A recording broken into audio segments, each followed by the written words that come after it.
All right, today's Friday, November 6, 2020. Today I plan to wire up this motor. It should be really simple. There really isn't a whole lot of wires to get these small blocks going.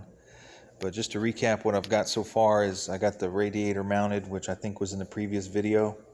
I got some radiator hoses. Got these local at O'Reilly. Top one fit good, bottom one not so much. Had to cut it, but it ended up working it out. Transmission lines. So this Champion radiator, it uses inverted half-inch -20 inverted flare fittings for the transmission, and the tubings, the hard lines are 5/16. So I looked and looked and looked to try and find some fittings, and I couldn't find the right ones. I ordered some; they weren't the right ones. So what we did was I ended up buying some male fitting ends. I guess they're 45-degree flares, and I guess used on brake lines. And we ended up cutting them and flaring them last weekend. It posed a little bit of a problem because we had to bend the tubing. We had to bend the tubing and get it fit, and when we bent it, it made it hard to flare. So, but they're in there, they're flared, they threaded fine. I don't know if they're going to leak or not. They shouldn't. So the radiator's done. Like I said, what I'm going to be doing today is wiring up the engine side, which I got in the bag right there. I'm not going to mess with the headlights, obviously, because they're not even on yet. So bring you guys back once I get some things sorted out here and get everything laid out and ready to go. All right, so this is new. I don't remember this being on the 64, but when I was looking at the schematics here, it's a little bit different. I mean, it's the same kit, but I guess they must upgrade in the last year and a half or 2 years or whatever. Come with this 175 amp fuse block, which is pretty cool. It's really beefy. It also comes with the cable to go with it. So it looks like this is just basically a jumper from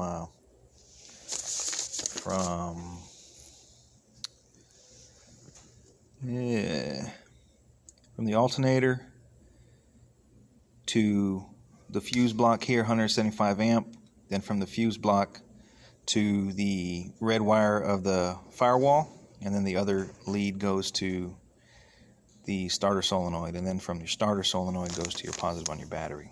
So I just put this together. You do have to notch them. Just cut it with a box cutter so that it fits over the jumper right there. So just got these loosely tight. I'm gonna go ahead and proceed. Like I say, it's really not a whole lot of wires. The wires are labeled, so it's really kind of hard to screw up. My main concern is getting it all tucked away to look good and not be seen. But off the top of my head, I want to say you got a wire to the distributor, you got a wire to the oil pressure, you got a wire to the temperature, you got your wiper wire, which is white. It's going to be going back in the car. And then I'm going to have the wire from the 700R solenoid going into the car to get some power also. And wires to your starter solenoid, which I'm running a mini starter. First time ever doing that. I usually get the full size one. So should be about it. And then I'm going to be running a wire to the electric choke. Not that it really matters down here where I live because it's hot 50 weeks out the year, but I do like to have it working. So I'll bring you guys back once I start cutting some wires. All right, today's Sunday, November 15th, 2020, and I wanted to update some work I did on the 61 here. I don't remember where I left off, but I was going to start wiring up the motor, which I did. It was really easy. There's only a handful of wires. You got your oil pressure switch. You got your pink wire to your HEI distributor. You got your white wire to your wiper motor. You got a couple wires that go to the starter, purple I believe, and then it comes with this mega fuse thing that I haven't figured out yet where I'm going to put it.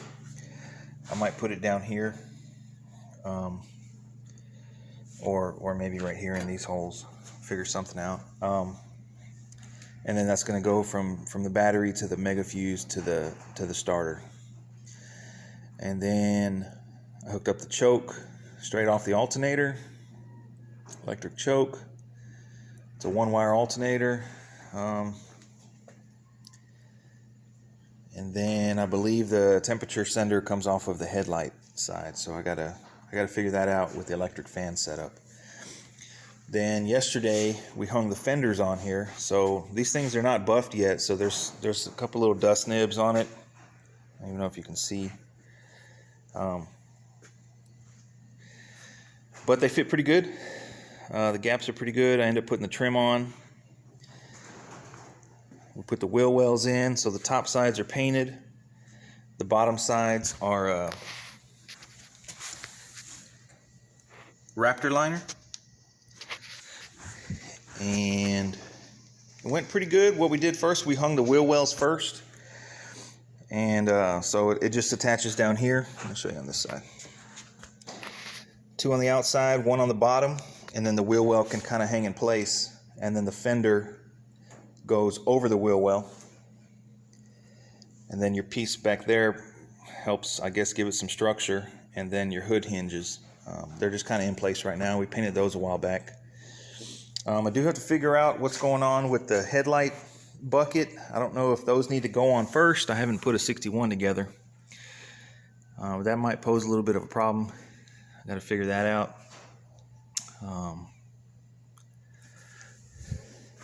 That's about it. I've been working on this back quarter panel. I had an issue that I had to end up repainting the top section of this quarter, but it came out pretty good. And then I had another issue on this side that I had to repaint the lower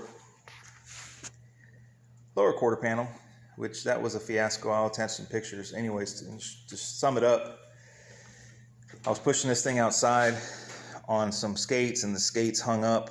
Not these skates, but another set of skates, and they hung up on the concrete expansion joint. And the car rolled off of the skate, but the skate whipped up around and gouged my quarter panel. So I ended up painting the whole bottom section all the way to the front rocker. Luckily, I had enough paint left over. Actually, from the gallon kit that I bought, a gallon of paint and a gallon of reducer. I haven't had to buy any more paint. And I have about 4 ounces left of ready to spray out of the entire gallon. So I was able to paint fenders, doors, quarters, roof, firewall, under the hood, under the trunk, top of the hood, with 1 gallon of paint. And then for the radiator supporting the wheel wells, I bought the same color but in a shop line version. And it matches fine. The color's spot on. So just want to update you guys. Next up, I believe I'm probably going to get this thing fired up, finish up to clean up the wires. The spark plug wires are just kind of in place right now. I want to get it running, get it dialed in, and then I'm gonna make my own spark plug wires out of, and use the little brackets that I bought. So they're just kind of in place. But next up is to get this thing running, hopefully in the next couple weeks. I'm gonna take some time off from it, and I got to get a drive shaft and bleed the brakes. Front seat's already covered. Got to get some armrests, and the door panels can go on. In the other video, I think previously, we put the back half of the interior in, so that's done. So we're pushing right along. I already have a brand new grill, brand new headlight bezels. The lower valance is already painted. I got a brand new upper grill. The bumper's already chromed. I already got the brackets, so hopefully we're on the downhill. But we're just plugging away slowly. Still, like I said, I got to figure out how these things go in. I've never done that, and it looks kind of confusing, so I don't know the order. Do a little homework on that. That's it for now. Hope you guys enjoyed the video here. I'll be updating you next week or so.